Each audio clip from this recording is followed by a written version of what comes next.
నేను ఇక్కడ నుంచి మహారాష్ట్ర వెళ్ళి మిర్చి పెట్టుకుంటున్నాను సార్. నాకు ఇక్కడ 10 ఎకరాల ల్యాండ్ ఉంది సార్. ఇక్కడ ల్యాండ్ ఉన్నా కానీ తగు సాగునీరు లేదు సార్. డ్రిప్ ఇరిగేషన్ సరిగా ఇవ్వటం లేదు. అందుకని చెప్పి మేము ఇక్కడ నుంచి వలస వెళ్ళి అక్కడ వ్యవసాయం చేస్తున్నాం సార్.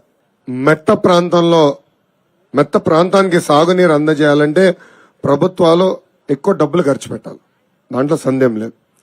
తప్పనిసరిగా తెలుగుదేశం పార్టీ రేపు అధికారంలోకి వచ్చిన తర్వాత వెలగొండ ప్రాజెక్ట్ ని మేము పూర్తి చేస్తాం, తాగునీరు మేము అందిస్తాం, దాంట్లో డౌట్ వద్దు మీకు.